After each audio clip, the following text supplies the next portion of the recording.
Ibu bapak, saudari-saudara, sobat Komsos yang terkasih dalam Kristus, selamat berjumpa kembali dengan Renungan Minggu Komsos Gereja Santa Maria Immaculata Paroki Tarakan. Kita hari ini memasuki Minggu Prapaskah yang ketiga. Bacaan Injil yang akan kita renungkan pada hari ini diambil dari Injil Yohanes bab 4 ayat 5 sampai dengan 42. Bacaan ini cukup panjang. Bacaan ini mengisahkan perjumpaan Yesus dengan seorang perempuan Samaria di Sikar, di dekat atau di sumur Yakub. Kutipan ini mau mengatakan dua hal. Yang pertama, bagaimana mencapai hidup abadi. Dan yang kedua, bagaimana menjadi penyembah ilahi yang setonusnya.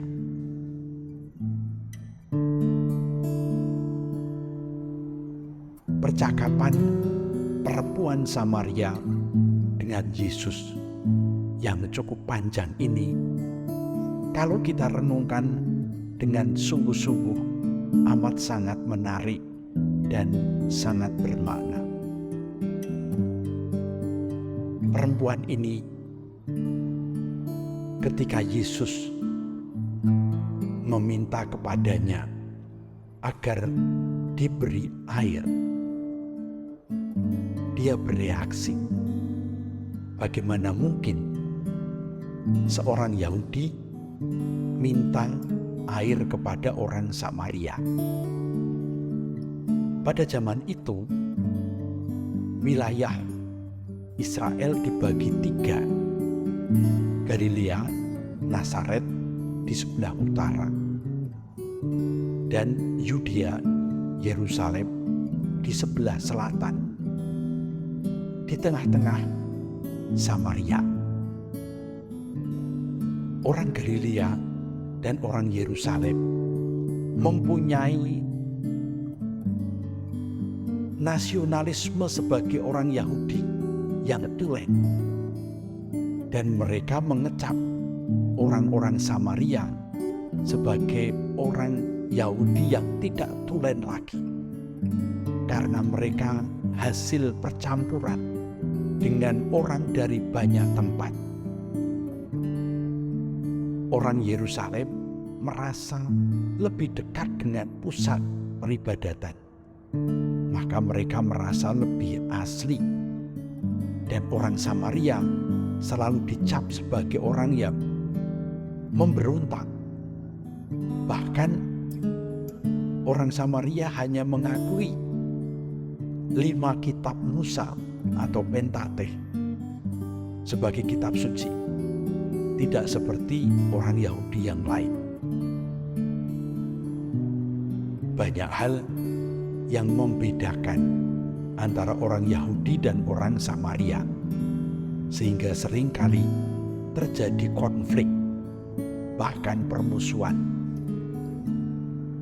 Di dalam Injil banyak dikisahkan oleh Yesus sikap-sikap Yesus terhadap orang Samaria. Yesus memberi tempat kepada mereka. Maka percakapan Yesus dengan perempuan Samaria yang datang ke sumur Yakub siang-siang, jam 12 siang, agak aneh juga. Orang atau perempuan biasanya mengambil air pagi hari untuk keperluan mencuci dan memasak. Tapi perempuan Samaria ini datangnya jam 12 siang, pada saat situasi sepi, tidak ada orang yang menimba air. Dan disitulah dia berjumpa dengan Yesus. Yesus kemudian membuka percakapan dengan wanita itu. Sampai akhirnya Yesus menjelaskan kepada perempuan itu. Apa artinya air hidup?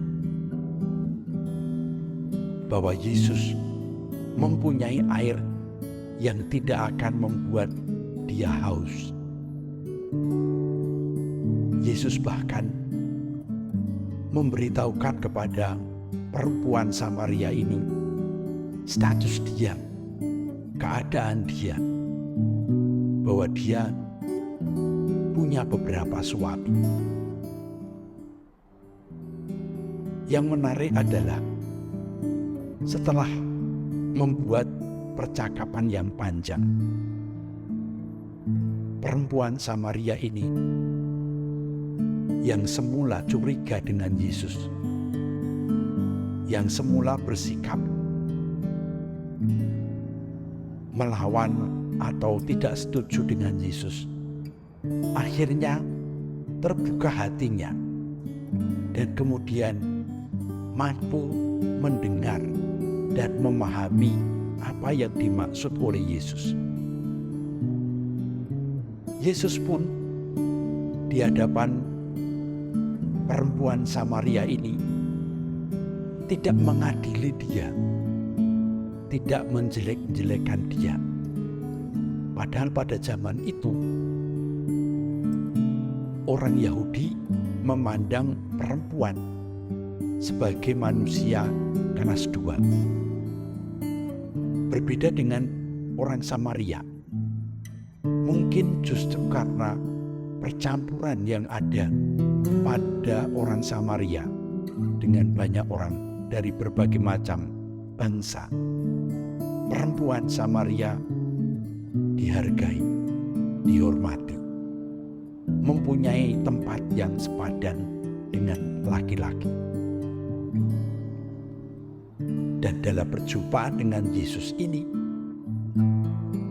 si perempuan Samaria merasa bahwa dia tidak diadili. Meskipun Yesus tahu keadaannya, kehidupannya, moralitasnya, tapi wanita Samaria ini tidak merasa dipojokkan oleh Yesus. Bahkan dia merasa dibimbing dan ditunjukkan oleh Yesus apa yang semestinya. Wanita Samaria ini bahkan kemudian menyebut Yesus Nabi, Mesias, Anak Allah. Pengenalan yang begitu mendalam. Dan lebih hebat lagi, perempuan Samaria ini kemudian berhasil membawa orang-orang sekampung untuk bertemu dengan Yesus, untuk berjumpa dengan Yesus. Reaksi dari orang kampung yang selalu membuat saya kagum adalah mereka mengatakan, "Kami sekarang percaya, tapi bukan karena perkataanmu, melainkan karena kami sendiri telah berjumpa dengan Dia." Ibu bapak, saudari-saudara yang terkasih dalam Kristus, disinilah kita menemukan poin yang ingin ditawarkan oleh Yohanes Penginjil agar kita renungkan dan kita resapkan selama masa Prapaskah ini. Kita di sini diajak untuk berjumpa dengan pribadi Yesus. Dia datang untuk menawarkan air kehidupan yang melegakan. Dia datang untuk membawa orang kepada Allah yang benar. Yesus menunjukkan kepada perempuan itu, tidak perlu lagi kiblat untuk menyembah Allah, harus menghadap ke kiri, ke kanan, ke utara, ke selatan, karena Allah ada di mana-mana. Dan itu membuat perempuan Samaria ini sadar bahwa Allah sebetulnya hadir di mana-mana dan dia bisa menyembah Allah di mana-mana. Yang menjadi penting adalah bahwa kita memberi tempat kepada kehadiran Allah yang ada di tengah kita itu. Membuka hati seperti perempuan Samaria ini. Membuka hati seperti orang-orang dari kampung Sikar itu. Yang kemudian percaya bukan karena perkataan orang lain, tetapi karena perjumpaan dengan Allah yang hadir di tengah mereka. Memang perlu pertama-tama ada orang yang mengantar, ada orang yang memperkenalkan. Tetapi pada akhirnya kita masing-masing satu demi satu harus mempunyai pengalaman pribadi tentang Allah yang ada di tengah-tengah kita. Yesus adalah kehadiran Allah. Yesus adalah Sang Sabda yang menjadi manusia. Yesus adalah air hidup yang memberikan kesegaran dan tidak akan pernah habis untuk kita nikmati kesegarannya. Dia memberi jaminan kepada kita supaya kita tetap bertahan hidup di dalam Dia, dan bersama Dia kita menemukan kehadiran Allah yang menjamin keselamatan. Marilah kita menghayati masa Prapaskah ini sebagai masa perjumpaan kita dengan yang ilahi yang datang ke tengah kita. Dia datang bukan untuk menghakimi, dia datang bukan untuk mengadili. Dia tahu kelemahan dan dosa kita. Dia tahu kekurangan-kekurangan kita. Namun dia tetap memberi kita kesempatan untuk membangun hidup batin, hidup rohani dengan kehadirannya. Disitulah kita menemukan air hidup yang tidak akan pernah habis dimanapun, karena Dia hadir selalu di mana-mana bersama kita.